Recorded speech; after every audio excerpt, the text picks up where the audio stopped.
Hello, everyone, and thank you for joining us. My name's Jeff Foley, and thank you for tuning in to this week's episode of Paladin Financial Talk. And as always, with me, our lovely co-host, Mr. Tony Shore. Hello, Tony. Hello, Jeff. Great to be here with you. You as well. This is my first time in this new studio. You and I recorded a little while back in the other new studio. So Yes. glad to have you here. Yeah. Well, thanks for having me on the show. The new studios here, just a floor up from your main offices there at Paladin. This is great. Yeah, like it. Yeah, Like nice facility here. I love it. And it's good to see you again. I've missed you. We've had Nikki and Ellie from your office and Matt and the other Jeff Quick. Yep. And you've got quite a crew there. You've got a great team built up. We do. We're very fortunate. And newsflash, if you're not aware, it is allergy season. I hear that. Yeah. So we have that going on. Yeah. And it reminds me, I was thinking before I came up here, I was jogging the other day, and insert joke there, Tony, but I was jogging the other day, and our neighborhood, there are a lot of hills, and I was climbing up this hill, and this gentleman parked his truck, got home for the day, and he was getting out to get his mail, and I'm half out of breath climbing up this hill, and I said, "Hey, if you're not aware, you live on a hill." And I think he thought I was being a smart aleck, and responded, "Thank you, appreciate it." So it went right over his head. He's built too low. It went right over his head. So yeah, live on a hill. Yeah. But yeah, a lot of fun stuff going on. Lex turned 5 yesterday, so big day. Wow, congratulations. Yeah. Your daughter turned 5. Yeah. She's 5 already. I cannot believe Lex is already 5. So her birthday was yesterday. Did you have a party yet, or is that coming? We had a pre-party, so family past weekend. Yeah, my parents were over, and then she has the big party here in a couple weeks. So okay, fun stuff. Is she having friends over? Are you guys Yeah. doing a big birthday party for her and her friends? Yeah. At that age, that's great. Yeah. So lots of sugar, kids running around like crazy. Oh, yeah, should be interesting. Yeah, I can't wait to hear about it. Take some pictures. We'll post them. We'll do on the site of you with covered in cake and wrapping paper and cake just all over you. I love that. Well, that's awesome. Now, the show today is going to be a good one. You've picked out a great topic. I love your positive attitude. Yes. It's going to be a great one. We were laughing so hard before the show. We always do. I always enjoy it. But then we have to get down to business, because you really do have a lot you can share. You've worked so hard for all your clients, and there's so much to know, and so much you don't want to make costly mistakes when it comes to retirement planning. So what are we talking about today? So over this past month, we've been talking about income. So we've actually gone through the phases of your saving money, accumulation, your distributing money. That's the income phase, and kind of wrapping that session up a little bit. Certainly income and retirement, it's not a game, but we're going to talk about playing the game, the income game in retirement, how you go about doing that. And playing that game successfully starts now. If you are still working, it starts in the accumulation phase. So you've got to start putting your pieces in place ahead of time to have a good plan in retirement for income and how you get the most out of that. And as I mentioned, certainly not a game, but thinking about this, if you're playing chess, can you imagine playing chess and you had 5 queens on the board?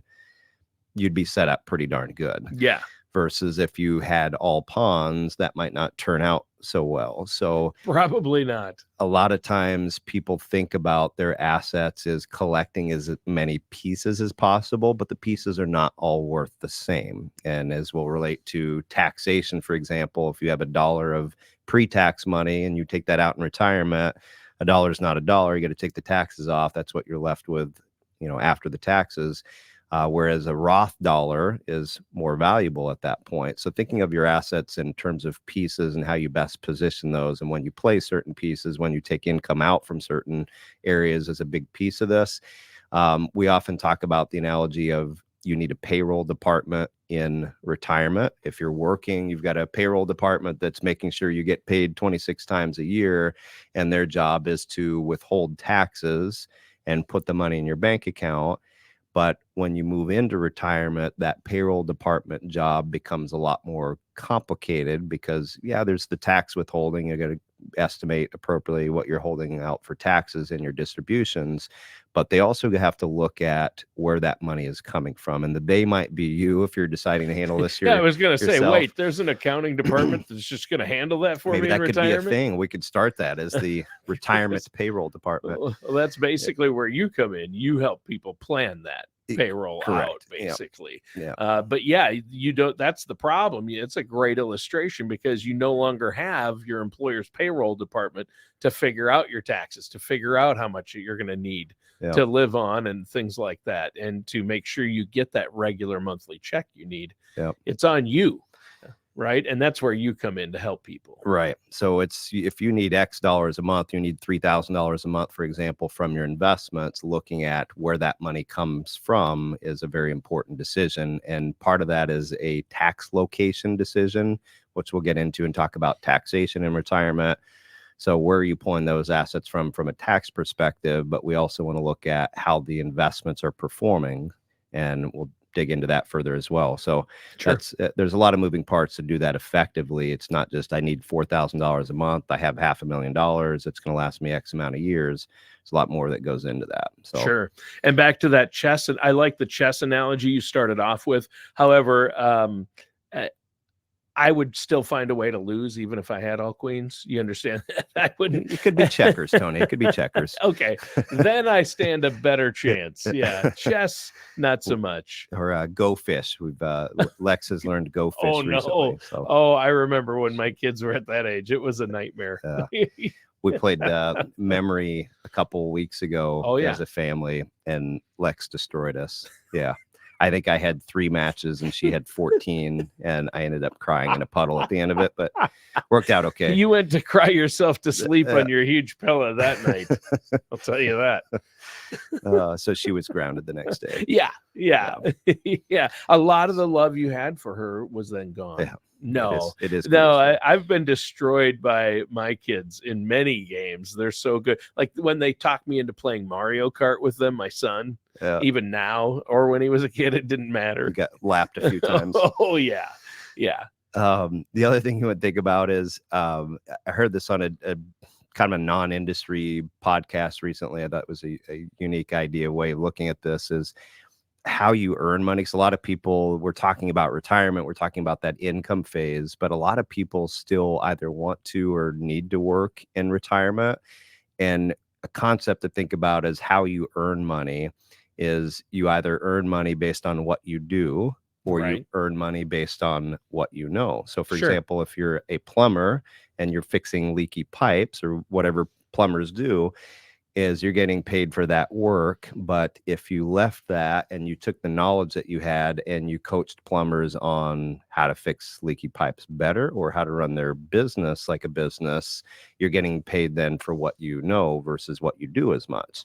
So that's something to consider as a lot of clients that will transition.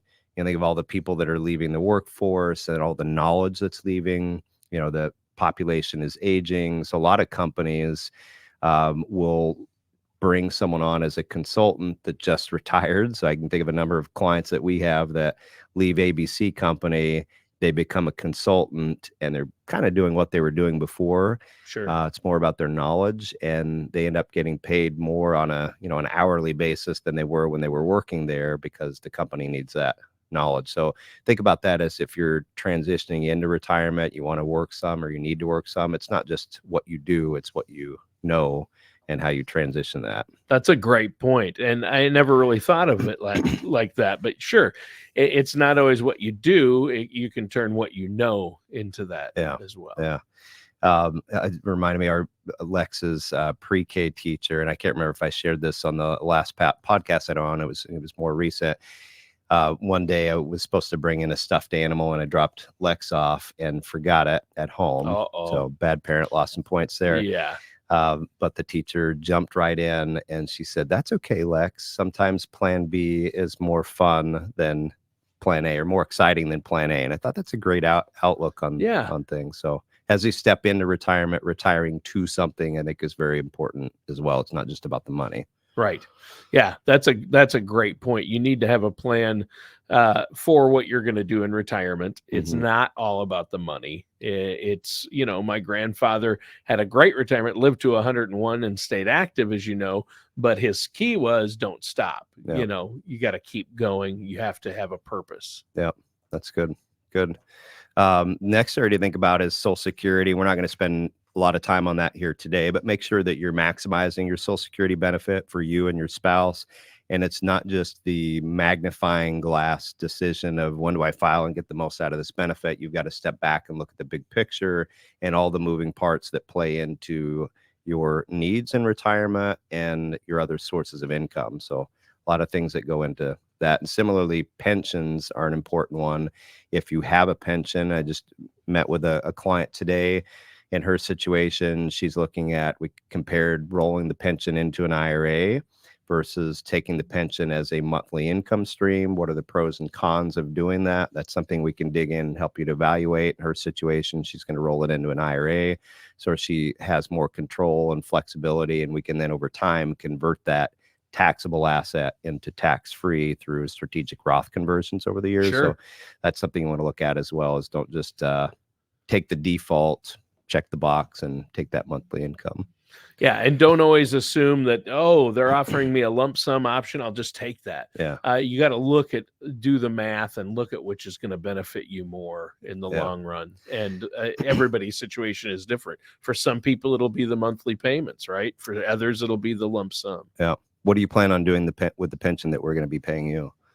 You know what? I'm going to get myself a nice tall glass of Jack Squat, as Chris Farley would say, Jack Squat.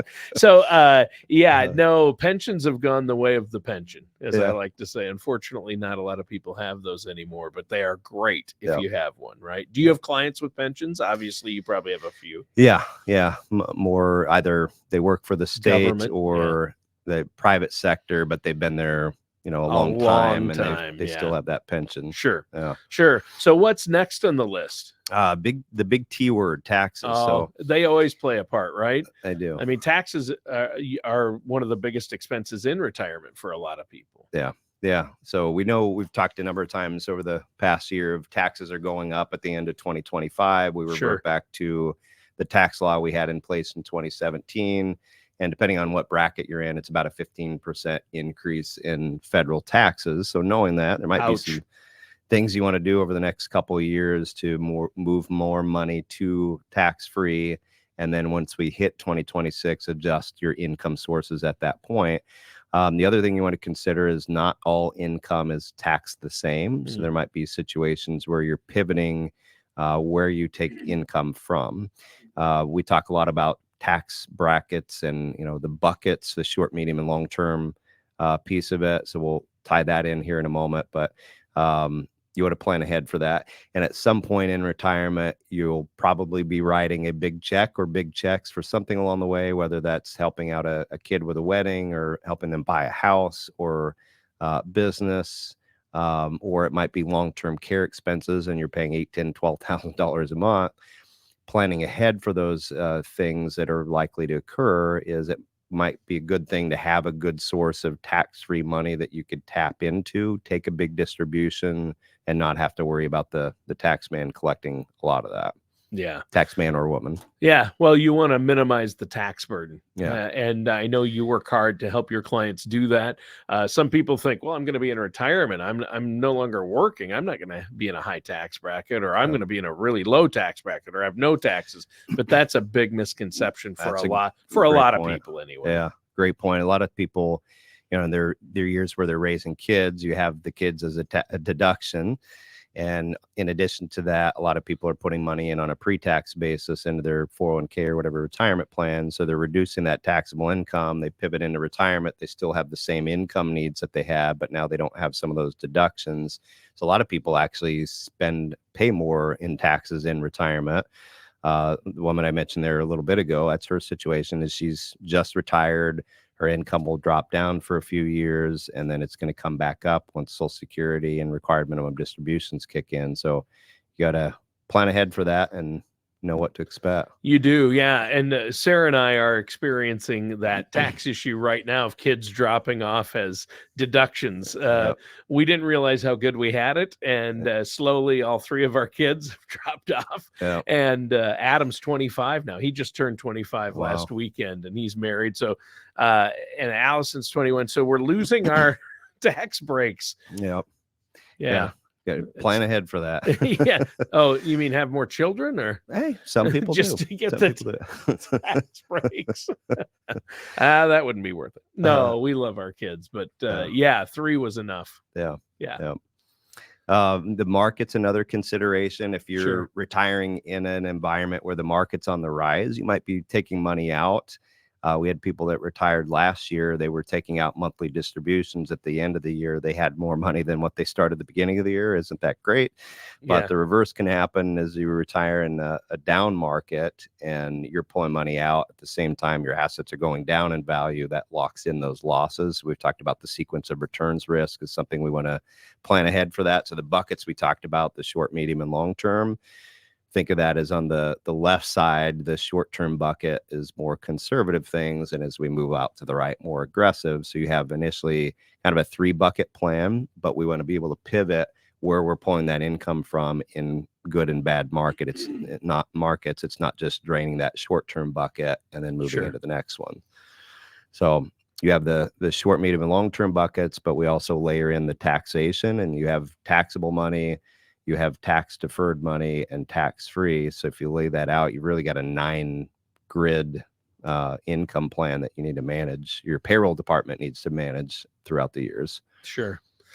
And that makes sense. And so, yeah, and I know you went over this with Sarah and I, my wife and I, but it really does make sense. The bucket approach, and to make sure what money you have and where and when you need it. It's so important. Yeah. And the markets can affect that. You're right. 23 and most of this year, we've seen such an increase in the market. So that's been good. But we have downs as well. We see a little turbulence now. So make sure you're working with a financial professional, I think, is the key. Yeah. And that can actually create opportunities. We've talked about this before, is if the market does correct, number one, with Roth conversions, that might be a good time to do more Roth conversions. Because if you have an IRA, let's say you're contemplating $10,000 of conversions in a year, and the market drops by 20%, that's worth $8,000. You convert that to Roth, you have $8,000 of taxable income for that year. And if the market bounces back up and now it's worth $10,000 again, you paid the taxes out of pocket with not so tax-friendly things like your cash, your brokerage account. When you pull that $10,000 out, you just avoided taxes on 20% of the asset. So that can be a good time to look at doing that. Yeah, that's a great point. That's a great strategy. Yeah. And that also plays in with the buckets. If the market is down, you don't want to lock in those big losses on more aggressive things. And if you have things set up appropriately and the market drops, you can see that as an investment opportunity. I'm going to buy things on sale with the hope that that's going to come back up over time. Sure. Roth conversions and the markets, I think it's really important. Again, don't make any of these moves without a trusted financial services professional who's going to help you with this and look at the big picture. Yeah. So we're auditioning to be the payroll department for anyone that's listening that needs help with that. So Sure. We offer a complimentary second opinion on whatever it is that you have in place, whether you haven't thought about this stuff before and you're wondering, what do we do now? Or the other end of the extreme, you're very involved in planning for retirement. We can help you out with all of these things that we talk about on the show, and would love that opportunity to give us a call. You can visit us at paladinfinancial.com or give us a call at 651-842-8406. And I promise you won't have to meet Tony. So we look forward to that. Super hurtful, Jeff. Super hurtful. You might, if you happen to be coming in the building when I'm coming out. That's the only. That happened recently. Yes, that did happen. Yeah. It's happened a couple of times recently. But yes, I will not be in the meeting. I'm just the co-host. I'm going to give you a hug. You're 8 feet away from me right now, but I'm going to give you a hug when we wrap up. If you're a guest on our radio show, then you'll meet me. But if you set up a consultation with Paladin, don't worry, I'm not involved in that. You don't need to panic.